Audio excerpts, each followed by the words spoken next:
Hey, it's James, Father's Rights and Resources, hashtag how I got custody. When I'm dealing with the dilemma of a judge who isn't going to read paperwork, like I pretty much, I don't think I've had a case about with somebody who doesn't read paperwork. And you don't want to find out in the middle of a hearing or at the end of a hearing that a judge or, didn't do your paperwork or didn't read your paperwork before a hearing. You want to know at the beginning. So at the beginning of a hearing, I'll say, Your Honor, there's a lot of paperwork here. Did you have a chance to read everything? Or a lot of times the judge will say, I've read your motion and your response, and I read the father's reply. I'm well briefed on it. You guys got 10 minutes to argue or whatever. Boom. If they say that already, then I know that they read it, so I can be short and to the point.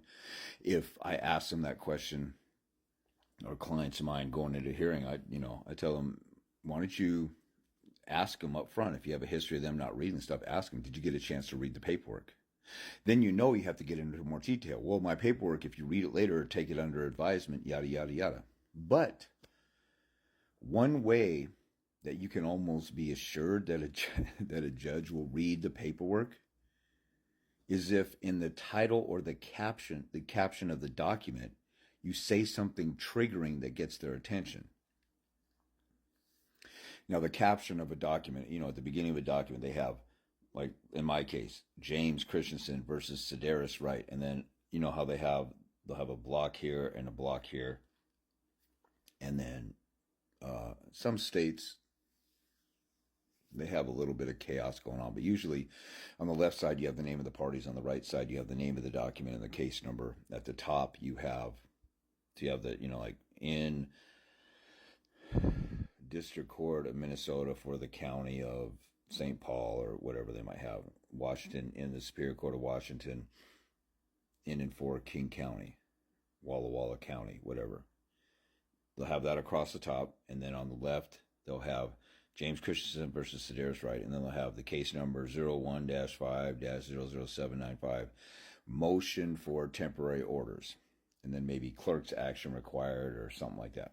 So, and that's usually in a box. That's called the caption of the case or the caption of the document. So, in the caption where the title of the document is, I might say, like if I lost a hearing and I'll do a motion for reconsideration, I'll say motion for reconsideration of Judge Rogers' reversible error and violation of my constitutional rights. When I say the word reversible error, that means when I go to the Court of Appeals, I'm going to overturn you and get reversed. So I'm hinting to them that I'm willing to take this to the higher courts. And if they say, what? He's saying I made a reversible error? Whatever. And then they go and read it just out of a challenge or out of the ego. Then you almost guarantee that they're reading it. Or you say something like, I don't know,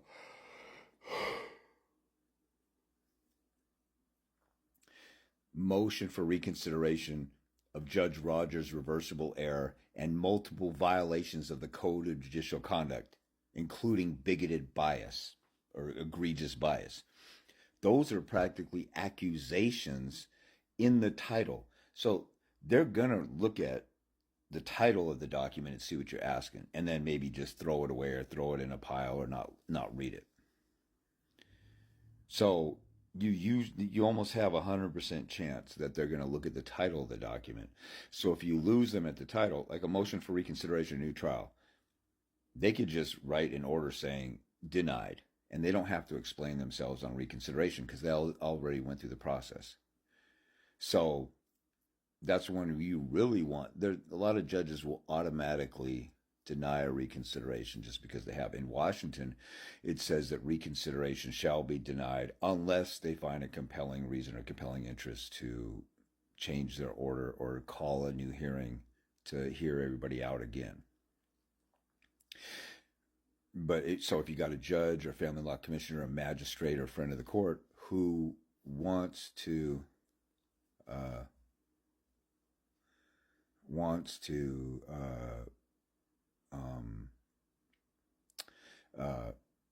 or just looks at a reconsideration, said, "Oh, denied." Like there's no accountability for it. But if they look at a reconsideration and it accuses them of egregious bias, or if you're a person of color, racism, or misandry and bigotry. If you have that in the title and you're calling out their errors in a little summary of the main point that you're going to have, the CJC. All of you should know the CJC, the Code of Judicial Conduct. It could be motion for reconsideration, or you could say motion for reconsideration, or motion for temporary orders and sanctions against the mother for, or let's say you went to court and you have a temporary order in place and it's about time to up your visitation or something, and the mother's been playing games. So then you do a motion for new temporary order and sanctions for the mother's child abuse, or change of custody because of mother's child abuse. Boom, you're coming right out there and saying she's abusive. And then if you ask the judge, we had a lot of paperwork, did you have a chance to read everything? I just want to figure out, want to know, what I need to address and point out.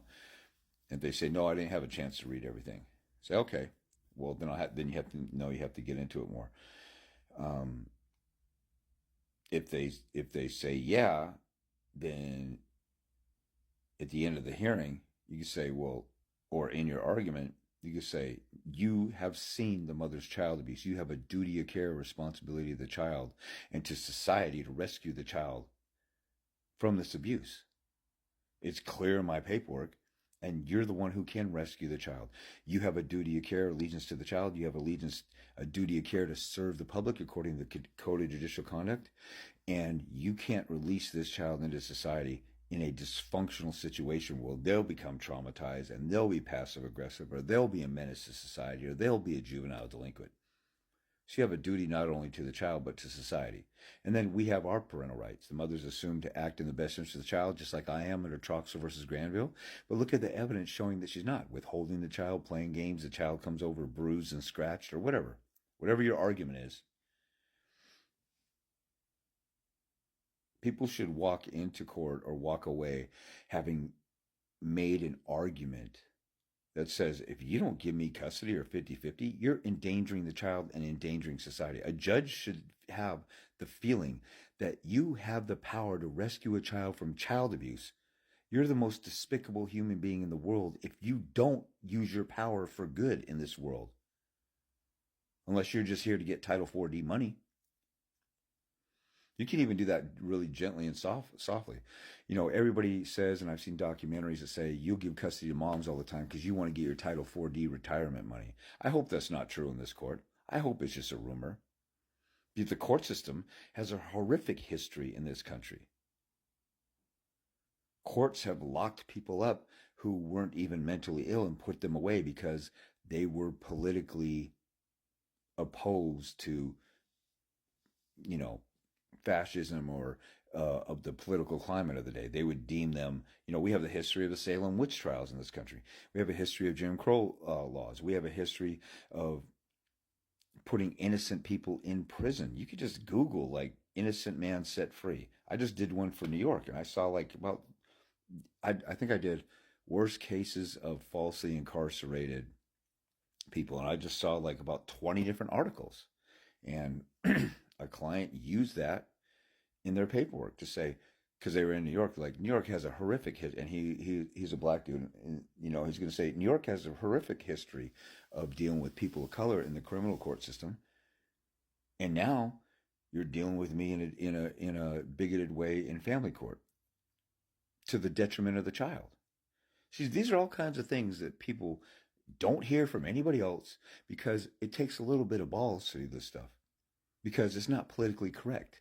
And your attorney goes into court, and so does everybody else's attorney goes into court, and they ignore the elephant in the room that they're pro-mother, anti-father, anti-this, anti-that. They're against pro se's. Everybody ignores that elephant in the room, and they never talk about it, so it never gets addressed. And then everybody's like, how come the court system is biased and bigoted? Because nobody calls it out. Why do you think they got rape shield laws? Why do you think Mothers Against Drunk Driving got laws passed against drunk drivers? Because they raised a stink. They raised some hell. And everybody's like, oh, let's just go in and be gentle and sing Kumbaya. While the mother is viciously attacking you as a pedophile, monster, danger, mentally ill, domestic violence perpetrator, and you're not. She's being vicious. Call her out for her lies. But anyway, triggering titles might get their attention.